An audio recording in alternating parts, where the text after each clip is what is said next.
司令员，敌人的炮都按咱们说的方向打飞了。哈哈，这马仲俊他耍的是什么神通啊？啊，居然有这本事！哈哈哈哈！好，你这样，立刻安排最好的炮兵带上电台，以敌人的方位给西北狼报把，让他们把炮火引到他们自己那边去。这太冒险了吧？能把炮火引开就不错了，还让他们自己打自己。马仲俊都敢做，咱们还有啥不配合的？放心吧，我相信西北狼。去吧。是。延伸4.5。东4度，偏南11度，快传。喂，向东偏4度，向南偏11度。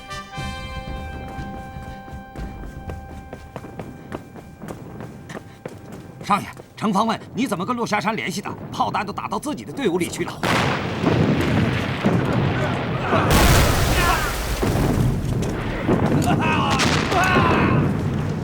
我哪知道他们怎么打的？那帮人都是瞎子。联系洪团长。已经联系多次了，可就是越打越偏呐。打电话、拍电报、用电台，继续联系。是。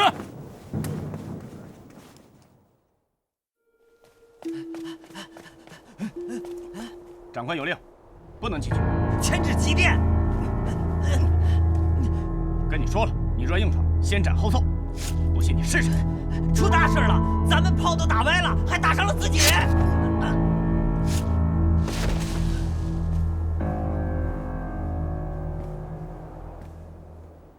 好，知道。延伸4.5。延伸4.5。嗯，对。不对。怎么有问题？我在落霞山1年多了，按你刚才那个方位，再延伸4.5，应该是罗城方向啊。哪儿有自己人打自己人的道理？共产党啊，你还不了解吗？啊，惯用的人海战术，那现在肯定攻城了。不对，我要去看一下。哎，这种事情让底下人去办，咱们俩继续聊聊天就行。干啥子？这儿全是我的人哈。你的人？那儿也有我的人啊！你别忘了，你们那个炮台可都是我的人在控制。你是啥人啊？你猜呢？谁说的？不是。解放军。对了。哎呀！哎呀，行，你早说，我以为你是随蜀派来干掉我的。听说你们的政策是优待俘虏。对。能不能不算我是俘虏？算我起义。起义？啊！行，起义吧，看你怎么表现。我打个电话。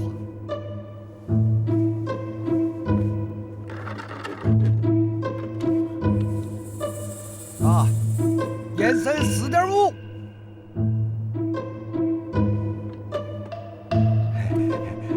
好说。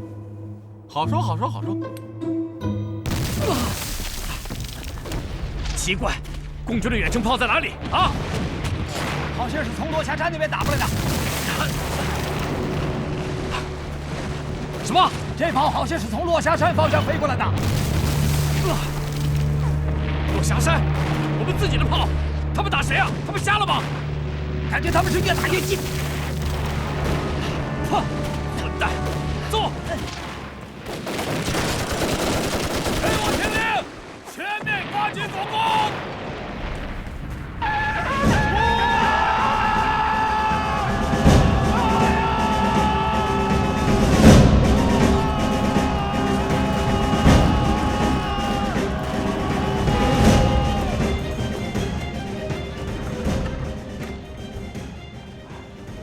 找你们最高指挥官。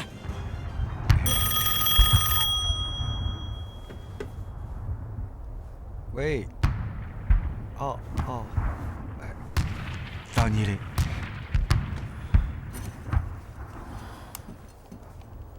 喂，我是西安绥署特派专员龙霄云，哪位？是你？我早该想到是你。你哪位啊？别给我装了，马中俊。是哪位啊？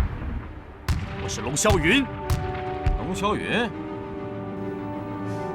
哎，那你是龙霄云，我是谁呀？啊？我现在在落霞山指挥所，所以我才是龙霄云。胆子不小嘛，居然敢冒充我上落霞山！吃了豹子胆的是你，你居然敢冒充我进入城防指挥所！你等着，这次你跑不了了。我来了就没打算走，倒是你，还是想想怎么跑吧。还待得下去吗？马中俊，你有种就在落霞山等着我。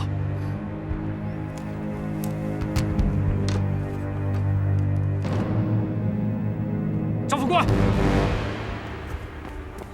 到，集合队伍，马上出发。是。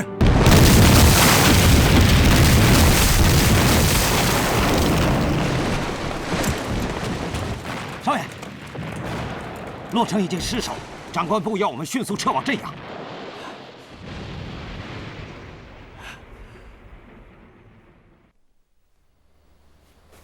洛城失守，现在关中门户俱开，向东，共军就可以辐射镇阳；向南就可以威胁长历。过了长历就是渭河，过了渭河就是西安啊，就是我们这儿了。你们说怎么办吧？你说，现在这情况，杨斌，到。守洛城，你是副将，你的主将孙将军殉国了，你是怎么想的？报告长官，当时的情况是这样的：攻城的共军至少有一个纵队，我跟孙将军说，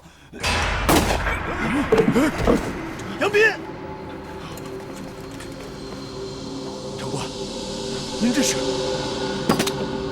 我已查明，他共军的奸细，拖出去。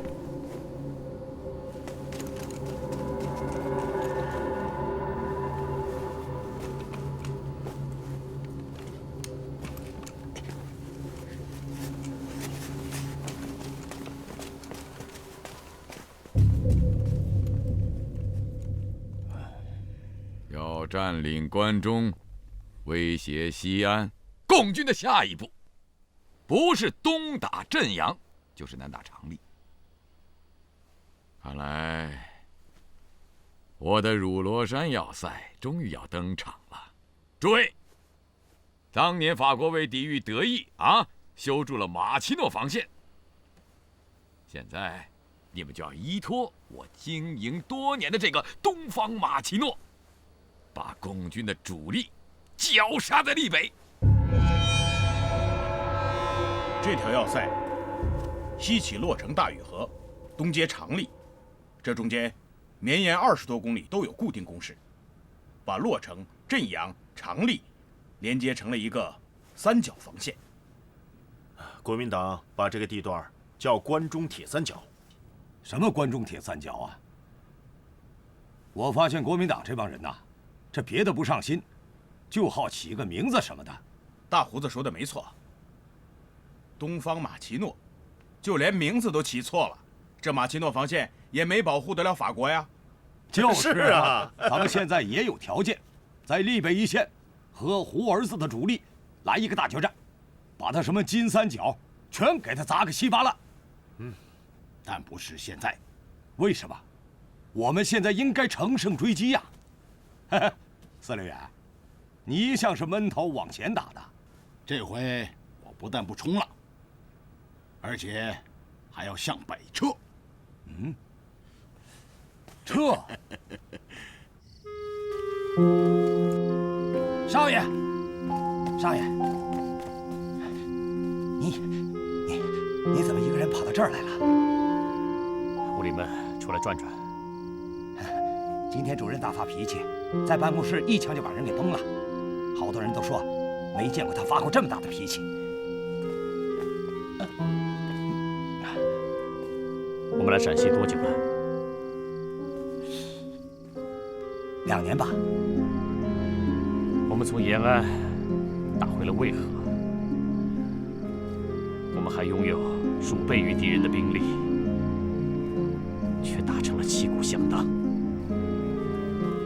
作为军人，惭愧啊！少爷，我有一句话，不知当讲不当讲。老张，你跟我出生入死那么多年，难道你说错一句话，做错一件事，我就会认为你在害我吗？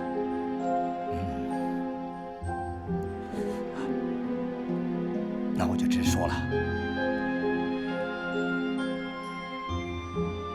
我觉得你每次遇见马仲俊，就会把全部精力都放在他一个人身上，而忽略其他。是，的确，我承认，我从小就缺乏马仲俊的那份理智。只是这么多年下来，这个分别还是那么明显。但这并不代表你不如他呀。我没有说过我不如他。虽说还说什么了？是不是分析了共军到底会去镇阳，还是去长利？虽说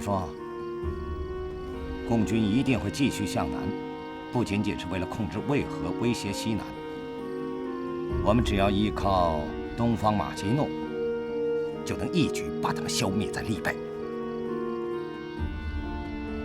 好，凤凰涅槃一样可以置之死地而后生，让洛城的眼睛24小时盯着西北了。只要知道他们去哪儿，就会知道共军到底要去镇阳还是长利。好好看着他们。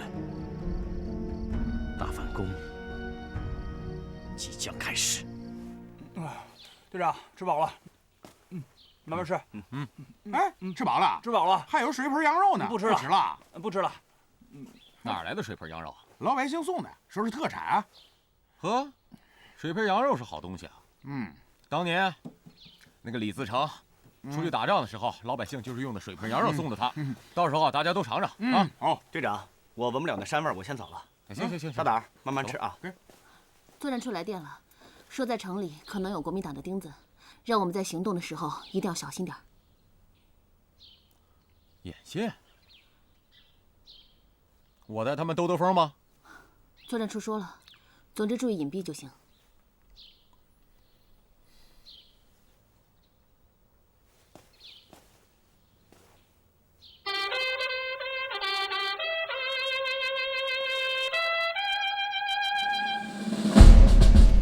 快！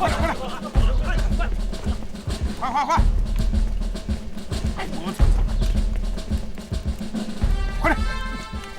队长，报告队长，西北狼集合完毕。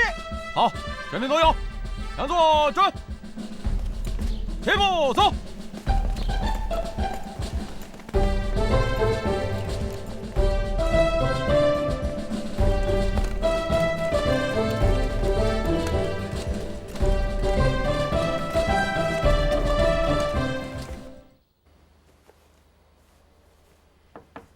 进来。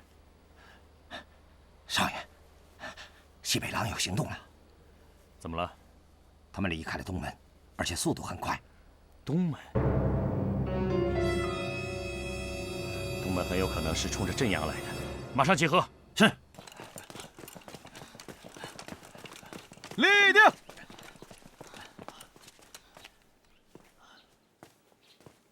收拾东西回吧。我，哎，听我口令啊！然后人，跑步走。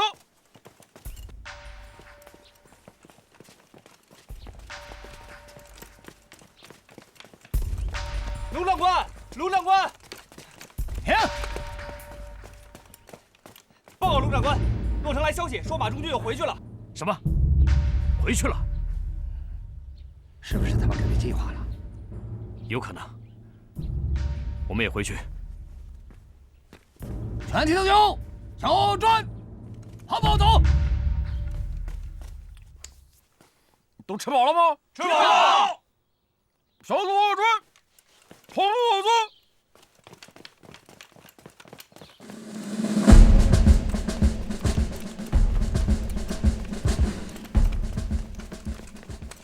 少爷，少爷，马中俊带着全部的人离开了南门。南门？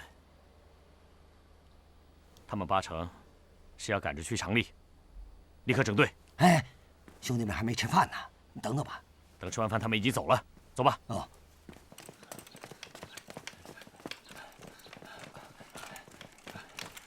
立定，有准吧，齐步走。哎，这去哪儿啊？说个目的地呀。目的地听好了啊，东城门，回家休息。你这干什么呀？什么干什么？怕他们吃多了，带他们锻炼锻炼身体，消消食啊！快走，快走！走。少爷，少爷啊，我报说，马中俊他们又从东门回城了。他们从南门出来，绕了一大圈，又从东门回去了。是，他们现在正在院子里洗衣服、晒被子呢。这样，回去。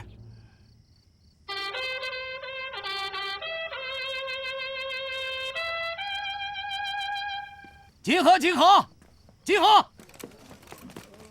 都站好了。向右看齐，向前看。报告队长，西北狼集合完毕。好，同志们辛苦了。现在，想上厕所的上厕所，口渴的喝水，打扫完了然后解散，回去睡觉。马中俊，你葫芦里到底卖的什么药啊？议论什么呀？什么药？秘密。什么秘密啊？你得给我们大家说清楚啊！秘密就是不能说的事才叫秘密。都解散，别干了，睡觉。解散。睡觉。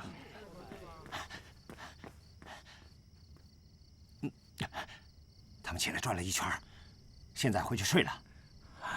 我大半夜起来等了几个小时，就等了这个结果。是的，他们真的哪儿也没去。混蛋，算你厉害，咱们试试看，谁先顶不住。解散。解散，睡觉。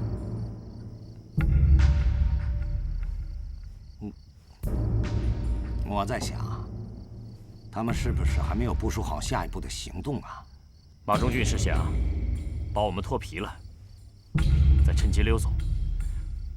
我跟你说，他现在活动那么频繁，肯定离真实的行动距离不远。这样下去也不是办法呀。这也没办法。现在是人家进攻，我们防守，他们在暗，我们在明，让兄弟们克服一下。现在咱们部队里的战士已经说了，咱们情报不准，草木皆兵。把带头造谣的人给我抓起来，听候审判。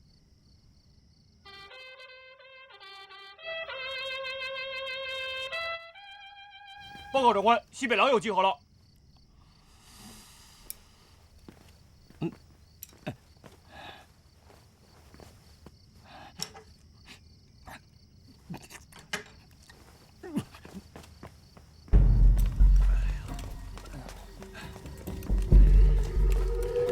师傅，你说今天是什么行动啊？哎呀，不知道是默契。好想我就行。懂了，快点啊！都站好了，全体注意，站好了，向右看齐，向前看。报告队长，西北狼集合完毕，这这回是上便所，还是渭城玉龙袍啊？所有人，听清楚命令，以最轻的脚步，最快的速度，从北门出城，明白没有？明白了。明白了，出发。向左转，跑步走。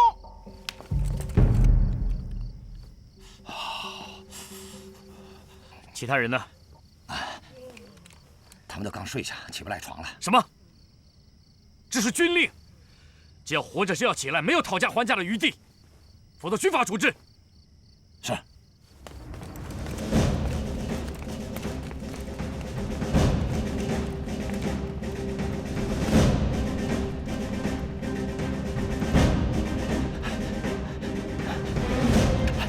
都不见了，他们去哪儿了？不知道。不知道？不是让你24小时盯着他们的吗？啊！他们以为马中俊又是起来转一圈，接着就睡了，稍微放松。现在整个城里都找不着他们了。一群饭头，赶紧去找！镇阳长历沿线找，看他们到底去了哪儿。去。是。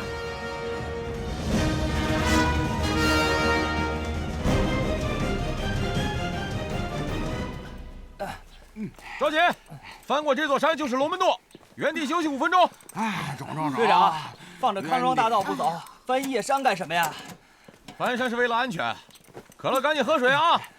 哎呀，那我跟前指联系一下，说咱们马上就到龙门山了。别，刚说过安全第一，等拿下了龙门再联系。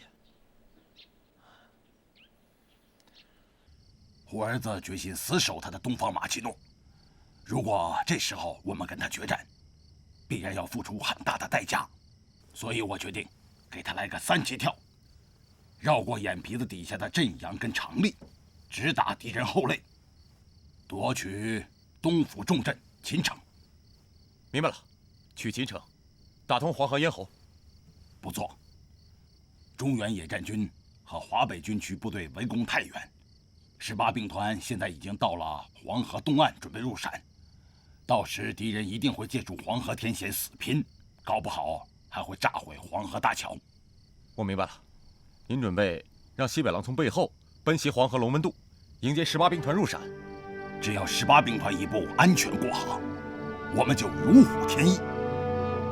届时秦城不攻自破，镇阳风声鹤唳，就算防守最严密的长历，在我左右大军的夹击下，也是4面楚歌，再打起来就会很轻松啊。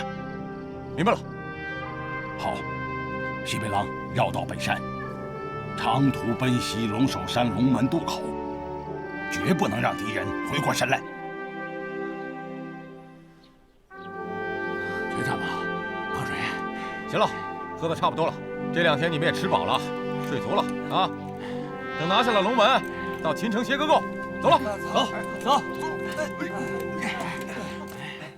少爷，找到西北狼了。在哪儿？黄河口。他们北上偷袭了龙门渡，秦城已经失守。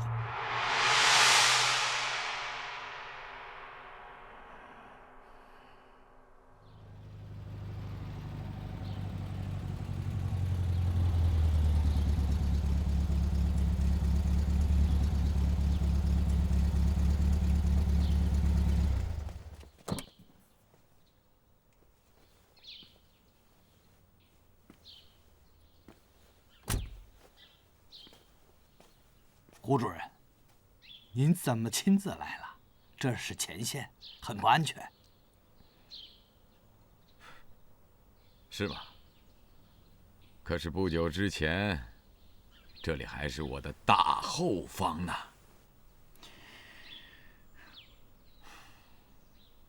10天前丢了洛城，这几天又丢了秦城。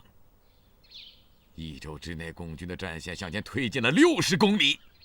马上就要打到我的西安绥署了，我还坐得住吗？我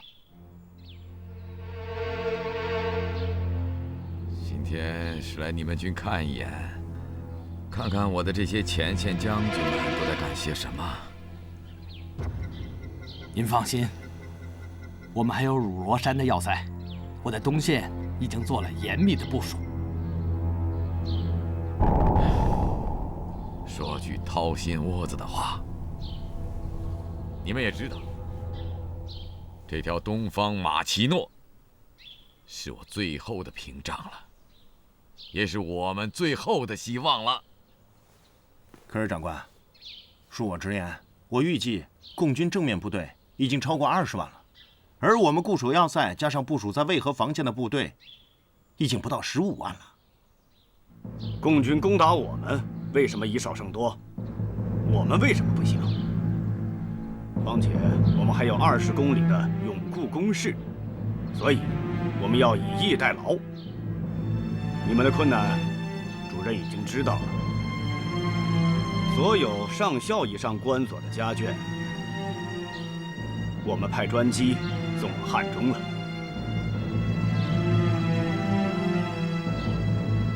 看形势，共军这回是不会再躲着藏着了。这一次，成败，就是我们一生功名的成败。您放心，我38军由上至下，誓与阵地共存亡。是啊，如果这次再丢了镇阳、长荔，共军控制了渭河，紧闭潼关，我这个西北王在西北就待不住了。等待你我的，恐怕就只有法庭上的那点立锥之地了。各位好自为之吧。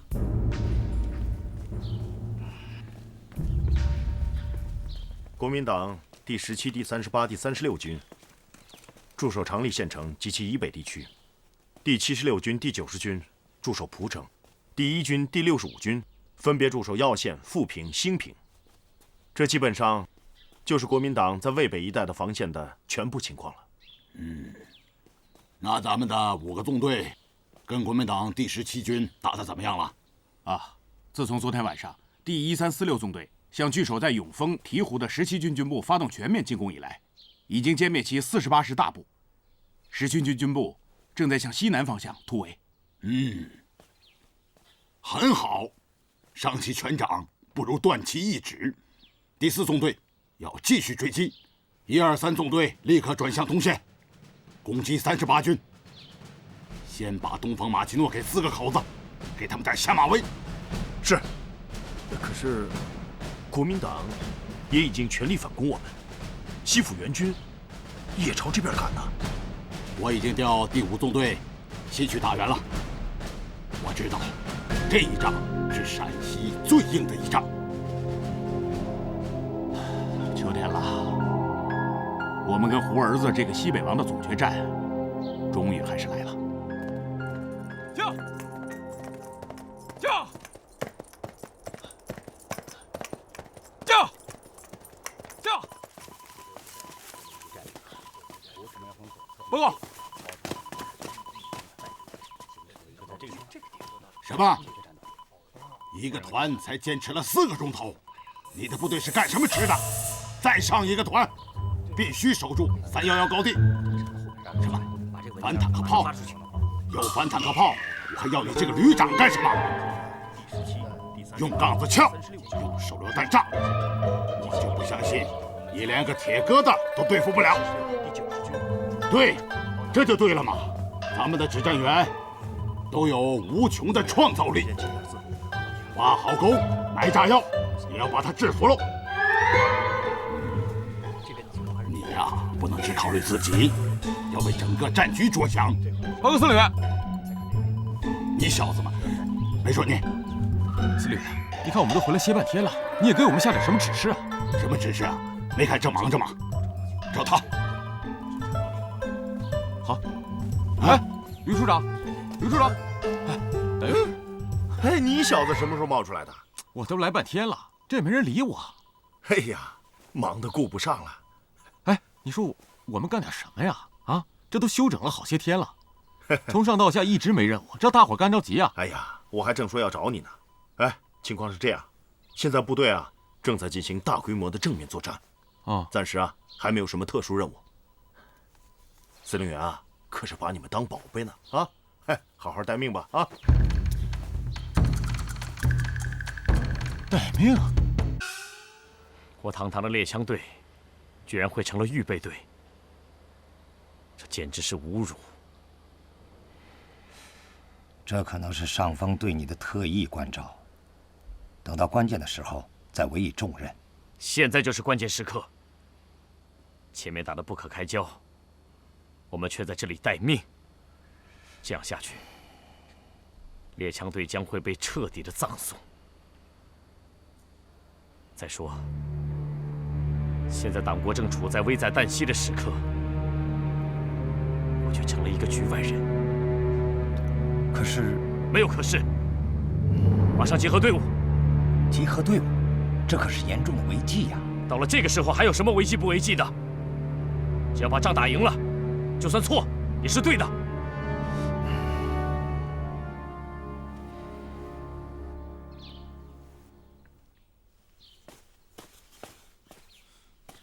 我发现你这个人是有问题啊！我？是你呀！我有什么问题啊？我以为杨大胆呢。哦，大胆常来。不是，你找我有事啊？没什么事儿，就是现在啊，这也没事干，也没任务，这心里吧，憋得慌。那倒是，人家打仗都打翻天了，咱们还在这儿待命。是啊。哎，你说，要不咱自己找点什么事儿干？自己？啊？那可是违反纪律的。这违反什么纪律啊？咱狼队永远都是灵活机动的，这你又不是不知道。这领导给了任务，咱就完成任务。现在不是领导没给任务啊，所以啊，咱得自己主动一点。等领导再给咱任务，咱照样完成任务，啥也不耽误，总比那袖手旁观强。那倒也是。可是咱们现在能干什么呀？我琢磨着，咱们现在啊，离这镇阳城最近。要不你说，咱奔镇阳，在背后捅他一刀，打乱敌人的部署，为咱自己争取主动多好啊！但是现在吧，主要就是没什么情报，不好弄这事儿。那还不好办，派个人去侦查一下。哎，对，哎，对，哎，你说派谁去啊？杨大胆。那可不行，大胆太冒失。黄百岁。百岁，这小子打枪还可以，窃取情报，我怕他不成。能斗，不行，能斗不行。对呀，你瞧，连你都说他不行。那你觉得派谁去啊？要我看啊，就你吧，你准行。我？啊？搞侦查？肯定没问题啊！你想啊，你在司令部机要室当过参谋，你去弄点情报，这还不是小事啊？窃取情报？哎，不，这可不是什么窃取情报啊，这应该叫情报共用。马仲俊，我发现你今天满脑子都在犯错误啊！这怎么能叫犯错误呢？啊，这应该叫为领导分忧。你看，领导现在忙的根本顾不上咱们，所以我觉得我们现在应该发挥我们的主动性。我觉得不但不会犯错，还有可能立功。那你就名正言顺的跟上级请战呢？我是想请战啊，我请战，我是不是得做作战方案？我要做方案，我是不是得有情报？我没情报，我怎么做方案？哼，马仲俊，你别在这绕我了。我告诉你，这事儿肯定不行。崔山，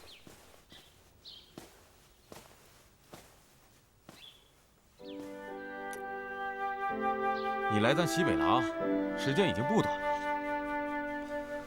咱们应该是个什么样的队伍？你早就应该知道。西北狼就应该是刀锋，就应该是利刃，就应该冲在第一线。趴在狼窝里吃现成的，我不愿意，因为我觉得咱这样配不上西北狼这3个字儿。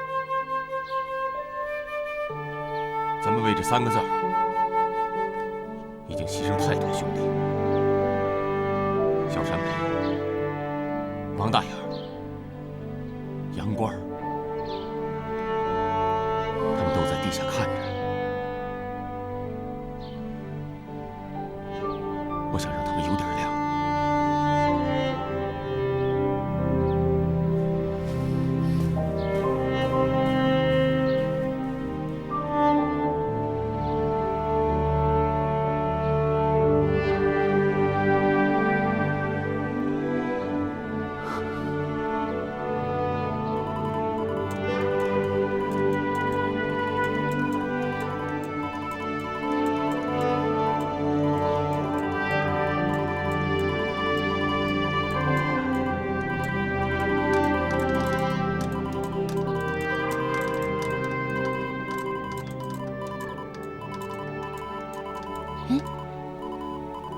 崔深。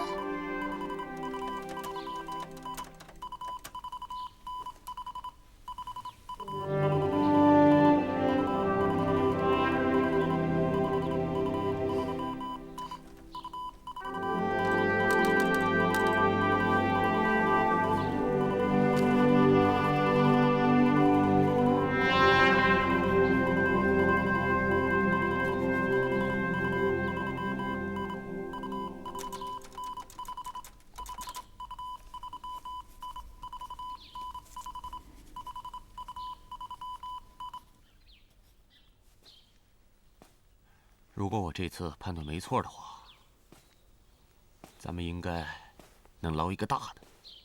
大的？有多大？镇阳城。队长，你真能开玩笑。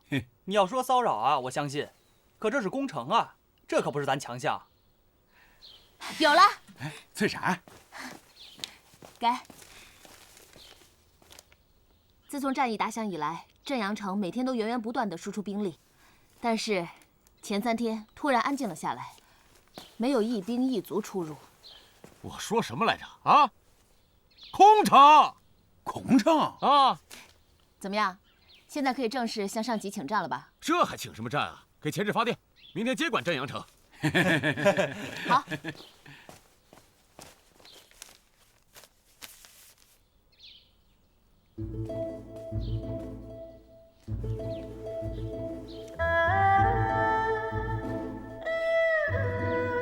崔参谋，有事吗？这次按你的说法，窃取情报那事儿，非常感激啊。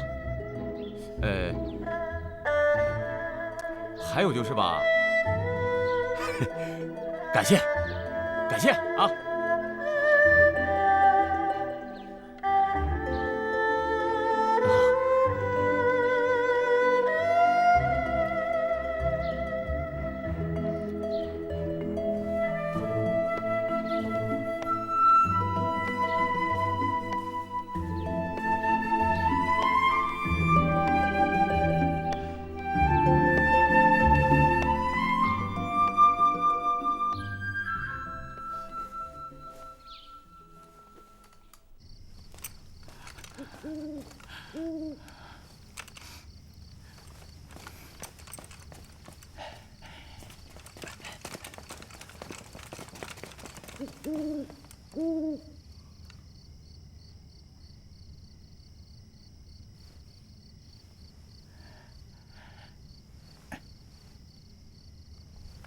队长，上点，下头。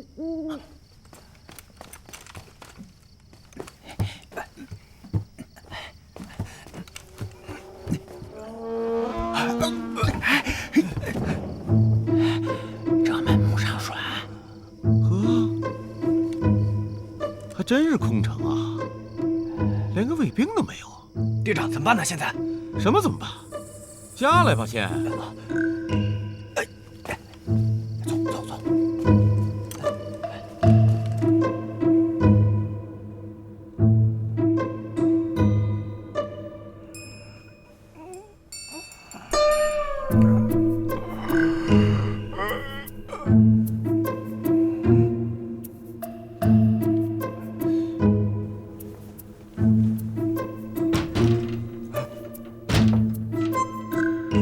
起来吧。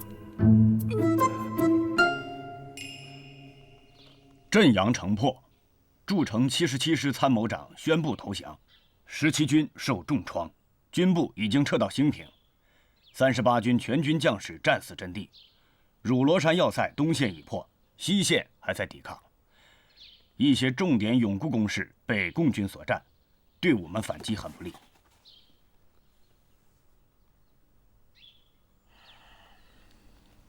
现在我的指令还没有出我的随属，已经到了共军前指去了。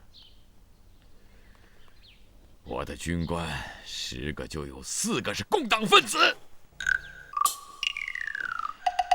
我总不能把所有的军官都枪毙了吧？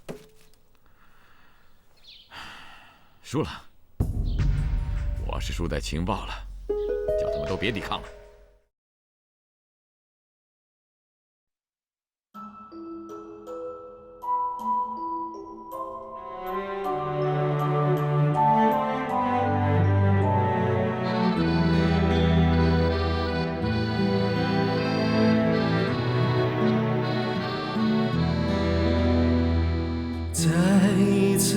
在心里想起英雄的你，不平静的回忆泛起新的涟漪，故乡宁静的村庄呼啸着雪的洗礼，没有星星的夜晚，战火在风中站立。